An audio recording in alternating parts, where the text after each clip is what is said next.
how are you? My name is Jaqueline and I am your English teacher. Welcome to our English classes. Olá pessoal, como é que vocês estão? Espero que estejam todos bem. Meu nome é Jaqueline e sejam bem-vindos à nossa aula de inglês. Hoje nós vamos falar um pouquinho sobre review, a gente vai revisar alguns conteúdos que nós já aprendemos aqui nas nossas videoaulas, ok? Então vamos lá. Vamos iniciar falando sobre estrangeirismo, foi um dos assuntos que nós aprendemos, né? O que é estrangeirismo? Estrangeirismo é o emprego de palavras, expressões e construções alheias ao idioma tomadas por empréstimo de outra língua. São incorporados por meio de um processo natural de assimilação de cultura. Nós podemos dizer que o estrangeirismo é um fenômeno linguístico que acontece de maneira espontânea e que, quando menos percebemos, estamos utilizando empréstimos linguísticos para nos referir a objetos e ideias. Nós, aqui no Brasil, conhecemos bem o que é estrangeirismo, né, pessoal? O que é esse estrangeirismo?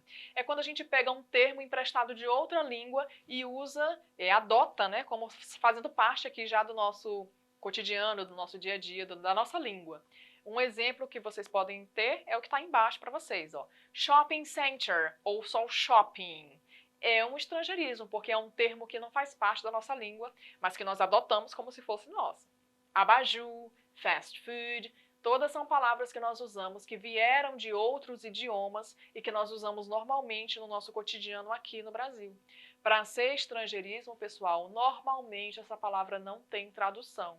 Ou seja, por que eu uso essa palavra em outro idioma e não em português? Simplesmente porque eu não tenho um termo em português para descrever aquilo, esse objeto ou o que eu quero falar, certo? Ok, vamos fazer um exercise aí e ver se vocês pegaram direitinho o que é estrangeirismo. Todos os dias, nós convivemos com uma série de palavras em inglês. Daí percebemos a importância e a influência que exerce sobre a nossa cultura. Com isso em mente, assinale a resposta que contém apenas exemplos de estrangeirismo oriundos da língua inglesa. Pessoal, só reforçando aqui que para ser estrangeirismo não precisa vir só do inglês, certo? Ele precisa vir de outro idioma. E a gente tem várias palavras no Brasil oriundas não só do inglês, mas como do japonês também, do francês, do espanhol, entre outras palavras, tá? Mas aqui a gente só tem do inglês. Então vamos lá. Na letra A tem jeans, shopping center, pet shop e land house. Na letra B, internet, website, Windows, Word e download. Letra C, email, messenger, outdoor e hot dog. Letra D, light, hamburger, drink e diet. E na letra E, todas as alternativas acima. Pessoal, não vou traduzir justamente porque se tratam de estrangeirismo e não tem tradução, tá? E aí, observando esse exercise, conseguem escolher qual dessas opções tem apenas exemplos de estrangeirismo e que vieram da língua inglesa? Tá fácil, né? Na verdade, são todas as alternativas acima. Todas elas trazem palavras que nós usamos aqui no nosso dia a dia, que fazem parte do nosso cotidiano e que são estrangeirismo. Muito bem. O nosso próximo assunto que a gente vai revisar é do modal can. O verbo modal can é um verbo modal auxiliar. Ele vai significar poder. Então, todas as frases que ele apareceu, o significado, a tradução dele vai ser poder. Agora, ele pode ser usado para expressar coisas diferentes. É um poder diferente. Então, ele pode expressar capacidade ou habilidade, pode expressar sugestão, pode expressar possibilidade e também pode expressar permissão, ok? Lá na nossa aula, nós vimos alguns exemplos para cada uma dessas capacidades aí. Né? Como é que a gente pode usar o can para expressar habilidade? He can play soccer. Ele pode jogar futebol. É um poder de habilidade, entre outros. Vocês podem acessar aqui a nossa plataforma Eduque e ver essa aula novamente, ok? Então vamos lá. Como é que a gente estrutura o modal can? Na forma afirmativa, nós vamos usar o pronome e logo em seguida o can. Olha aí, ó. I can, you can, he can. Vai ser eu posso, você pode, ele pode e assim vai.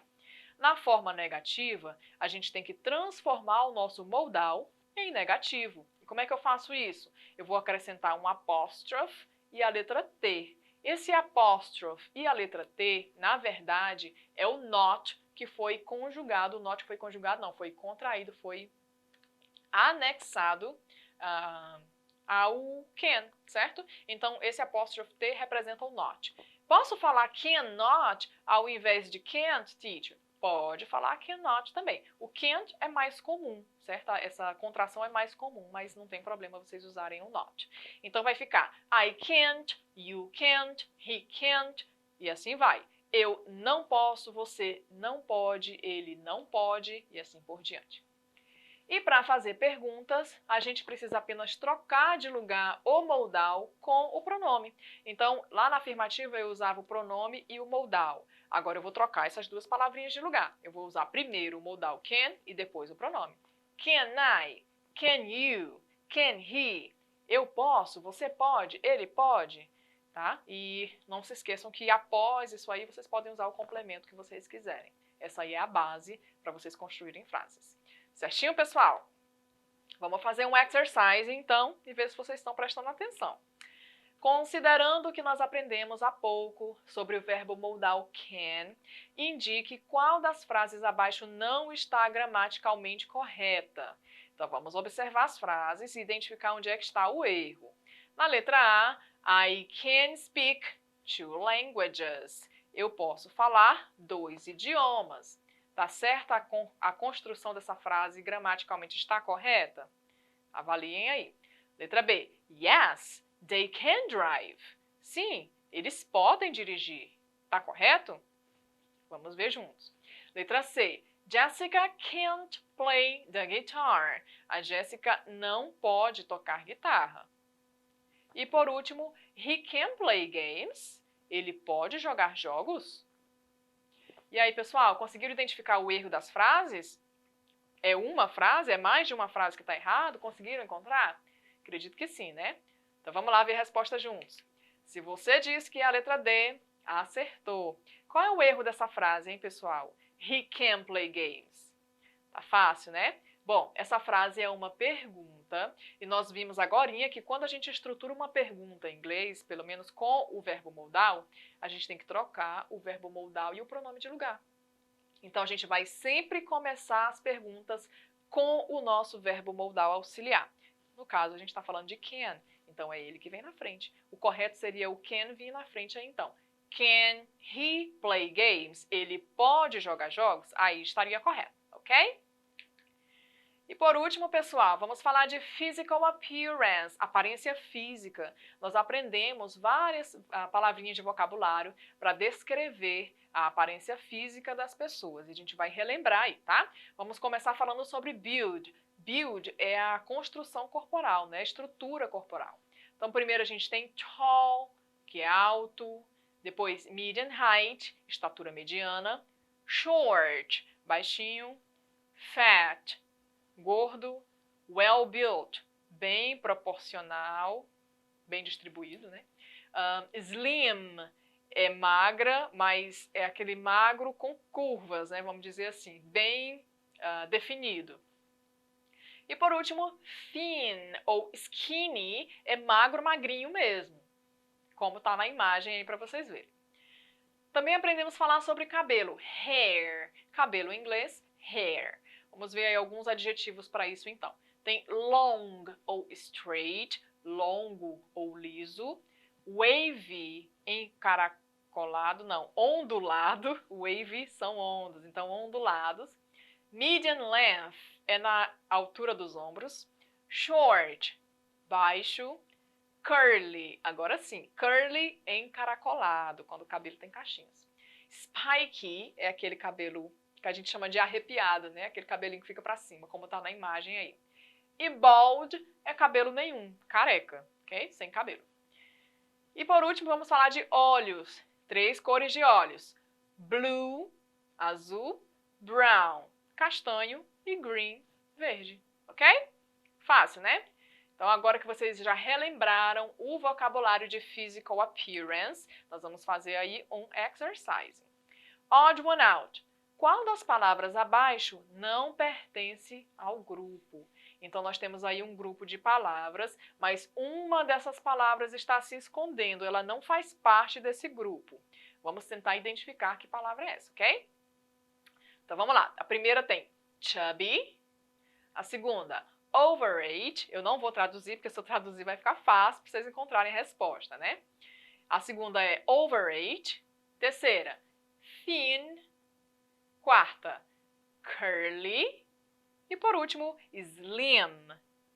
E aí, pessoal, conseguiram identificar quem é a ovelha negra da família? Quem é que não está fazendo parte desse grupo, mas está aí no meio? Tá fácil, né? Então vamos lá. Se você respondeu curly, acertou. Por que, teacher? Vamos ver. Então, chubby se refere à estrutura corporal e significa fofinho, cheinho, né? Overage, acima do peso. Thin é magro. Slim é magro também, é aquela bem distribuída, né? E curly, por que curly não faz parte desse grupo? Curly significa encaracolado e está se referindo ao cabelo.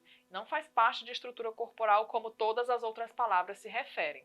Então é por isso que ela é a ovelhinha negra, ok? Ela não faz parte do grupo.